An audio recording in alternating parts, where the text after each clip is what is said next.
And then it came with the air condition, so that's not added, or how the air got on the car. This car was bought at Suburban Oldsmobile out of Detroit area back in '70, and a younger doctor bought it. And when he took it into him, he wanted an air car, but he wanted a 4-gear car. So he never took ownership of the car till it was done at the dealership. So it was a dealer installed option. Yes. So this is a 4-gear car with air, which you could not get from the factory that way. But it was done, and ironically, which there's so many cool stories about this car, man. I could go on and on and on about it. So welcome to another episode of Junkyards and Barn Finds with Sean, and I'm Sean.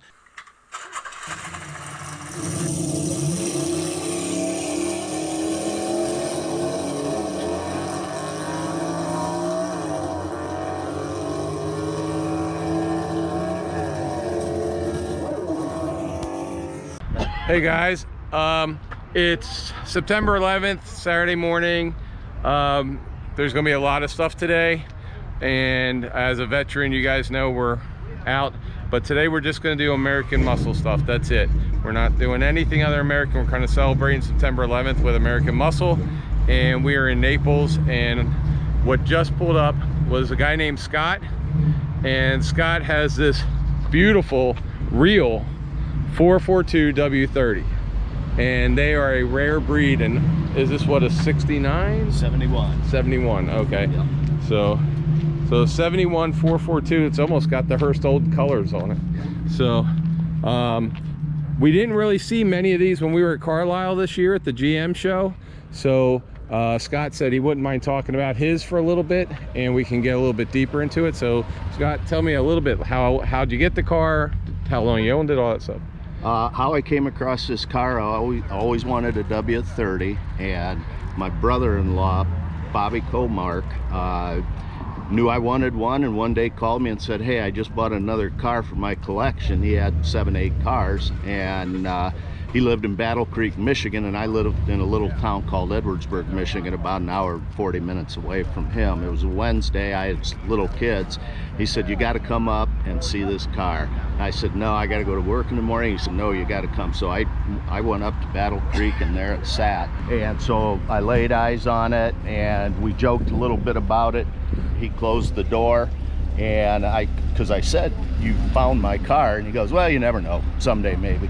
So the car ended up, I never saw it again for 12 years. When I finally found the car where it was at, well, the rest of the story. So my brother-in-law had it 8 years, and he came, spent the weekend with us, 42 years old, single, went home the next day and died of a heart attack. Wow. No will, no anything. So he had cars spread all over Battle Creek, in Buddy's barns, everything else. Took me 3 months before I got a lead on. I had the title, right? I just didn't have the car. So a gentleman got a hold of my brother-in-law's cousin and said, hey, I've got the car, and I'd like to talk to Scott. And so Danny calls me, and I run up there, and we go out in the country to this pole barn, this guy's house, and I had met him before, and I said, I remember you. And he says, yeah. And we talked about the car, and at the time, because he didn't have a will, the guy was worried about it getting all tied up in the courts and everything. Right. And he said Bobby was going to give you this car someday. He said he was just going to give it to you, you know. And he said, so what I want you to do is, you never came here, you get that car on that rollback, take it out of state, and you figure it out, but Bobby wanted you to have this car. Nice. So that's what we did. We grabbed it, took it, and then we went through the process of letting the courts know we have it. And I ended up, they took 3 appraisals on it, and I ended up paying the middle appraisal on it when I bought the car. There you go. Now, was it restored? Like, was it in this condition? I restored it. It was dripping some oil, and that bothered me, and so I wanted to tear it completely apart. I was just going to do the engine, but I had a guy that knew cars, and I took it over to him, and he looked at it, and he refused to paint it. And I said, why? And he said, because you need to tear that treat it with respect. You don't know what you've got there. And I said, oh, I know what I've got there. And he goes, then you need to do a frame off restoration on that to make it. So when you first, was there rust or anything on it? Was it a standard Michigan type car, or was it like a garage kept? It nice? Only had 67,000 miles. Okay. On it. So although when I had it media blasted, we ended up just putting a tiny piece in this door, and I had one of the rear quarters. We ended up putting just a little metal in that, but other than that, there was no rust to speak of. So it was really well taken care of. Oh yeah, it hadn't been out in the winter time from what I could tell. And the interior is? Interior, the only thing not original in the interior is the seat covers on the front 2 buckets. I did those when I did the restoration. The red Ender fender wells are not the originals. I do have the originals. Right. It was just that they were pretty beat up, and after doing the whole car, I put in reproduction on those, but everything else on it, the color code is exactly like you see it, numbers matching. Yep. So yeah, if you wouldn't mind, could we see under the hood? That would be okay. I got caught in the rain the other day, so to your junkyard fans, it isn't as clean as I would normally try. Well, we don't like to look at things that are just trophies that nobody they have drives. To be driven. Tell me a little bit about the engine and the drivetrain. Engine is a 450, is the original 455. When I took it apart, I sent the motor out to Mondello Racing in Palo Alto, California, who's old Dr. Oles' shop. Right. They build the 455, so they went through it totally, and we put some new technology in it. You don't see it, but we put new technology in it. We took the horsepower back up. It was, they say, producing around that time 345, because it had gone down from the 70 version. Right. So we put it back up, and to the flywheel, I was pushing 425 horse with 513 foot-pounds of torque on the dyno. And what's the transmission in this? 4-gear.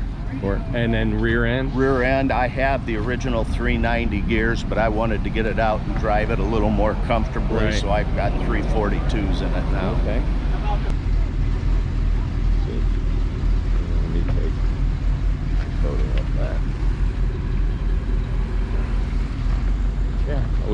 I've owned the car 22 years. Oh, okay. And when was the restoration done? I completed it 2 years ago. Okay. It was a 6-year process. It wouldn't have been quite so long, but my dad got sick, and I lost my dad halfway through the. Sorry to hear that. Oh, sorry. I mean, I appreciate that. Great man. I miss him every day. But I took about a year off and then got my head out of my butt. Now I have a question, because I'm familiar with 442s and the W30s a little bit, but the red inserts, is that regardless of body color with these cars? To my knowledge, it is. Okay. Oh, so it actually has the ram air actually Absolutely. Works. So it's a functional ram air hood. Yep. These are functional, and is that one of the original, or is the original? Oh, wow. New sticker on it, but original. Oh, original. So yeah, I could. And so these fenders are. That's something that's to the W30s in 71. That's what they put in. And look at the size of that engine. Look at the size of this brake booster. Yeah. So huge. Yeah. Discs on the front and standard on the back. So upgraded internal, but everything else of the car is factory the way it's supposed to be. Yes. Wow. This intake manifold is not the original. I have the original. Right. The reason is that one was cracked, and I tried to have it welded. We put it on, and it didn't cradle right, and I struggled with it a little bit. Yeah. So for the time being, until I can get that one machined right, this one's on. It's identical, but it's right, just a different. Yeah. Yep. When I restored this piece right here, on the back of it was a ship ticket, and the ship ticket was to that suburban Oldsmobile, and so that you always get clues to a car. Right. This was one of them. So, and also on the back of it, written in grease pencil, was the name Barney, and I thought, what in the heck? So I do my research and find that there's a Suburban Motors, no longer this Suburban Oldsmobile, and I call and I get to the vice president, and I was telling him about the car, and we're talking about it, and that, you know, I knew it sold there, and I said, before I leave, can you answer one question for me? And I said, who in the hell's Barney? And he started laughing. He goes, why are you asking about Barney? And I explained to him, and he said, in '70, Barney was our parts manager. And so it was marked for him, evidently, when it came in. I guess so. He made sure that it got to where it had to go or something. But another really cute story about this car is, and it's not so cute, it's kind of depressing, but the car, I had it over to a buddy of mine's that has a shop over in South Bend, Indiana, and he had the car sitting in his showroom, which was all glass in the front, and he worked on cars in there. It wasn't a pretty showroom, it was just a typical, they stick it out there to get some advertising. And it was there, for about a week. Well, over the weekend, right next door was this bar, and it was notorious for kind of some trouble. And right out in front of that window, within 20 feet, they had a gunfight. That Saturday night, there was over 30 spent casings laying. No, I think that's from this. But they were laying all over the ground. This never got hit. Wow. So just one of many, many stories behind this. So this car has led a full life. It has. Sad story, but an awesome story. It is, yeah. There's a lot of history to the car. A lot of history. The doctor, he just loved to take it to the drag strip and drag it. Oh, really? Yeah. Yeah, it was just a toy for him, from everything that people have told me. Well, it is certainly a beautiful. Can I open the door? Absolutely. Just to do so? Yeah. Man, these things are so solid. I had a couple 70 Chevelles, and this is basically almost the same body. Yeah. And I miss these doors. Oh, they're rock solid. So. I left the water temp gauge in it just to keep it as it was presented to me. The Hearst shifter, is that an original?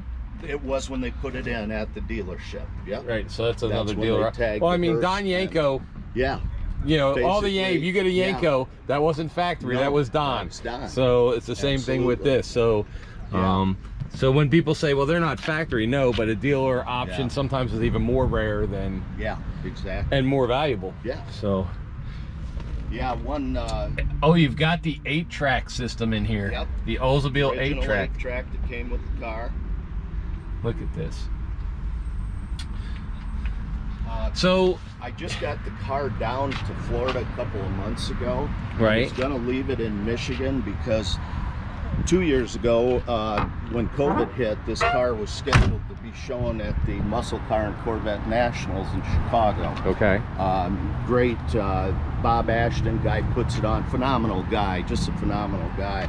So because of COVID, it got canceled, and then we went back and forth, and then it was supposed to be in the show coming up in November this year, but I had, it was up there, I was down here, and I just don't want to mess with taking it back up. But it was supposed to, it was registered and accepted into that show. And Bob knows the story. I talked to Bob for hours about this car, and that's why he wanted it in. He told me, he said, cars are cars. It's the story behind the car that I sell. And that's what, when we look at cars, it's like I could see 100 of these, but you find that one or two. So hey, Scott, appreciate it. Thank you for taking the time. Thank you, man. It was enjoyable. So you guys, if you like this kind of thing, which you know, at least 7,500 of you do, and the other million that watch have, please hit the subscribe button. It doesn't cost you anything, helps us out. Hit the like button. If you hit the bell, it'll tell you when the next video goes up. And also, if you notice, we have the new shirts. We have one for AMC, one for Ford with the Mustang. This is the Corvette one. You'll see April and I on another video coming up with all our new merchandise that's going to be popped up. The shirts are 20 bucks. Hope you have a great weekend. I hope you love this car. It is absolutely stunning, and it is black, and it is in Florida, and I can tell you right now, black in Florida, you see every flaw, and I don't see a flaw. In fact, the only flaw right now is my handprint from closing the door right there. That is it. That is the only flaw I see in this car. So thanks guys, and we'll catch you next time.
April, should they subscribe to this channel even if they don't like cars today for this one?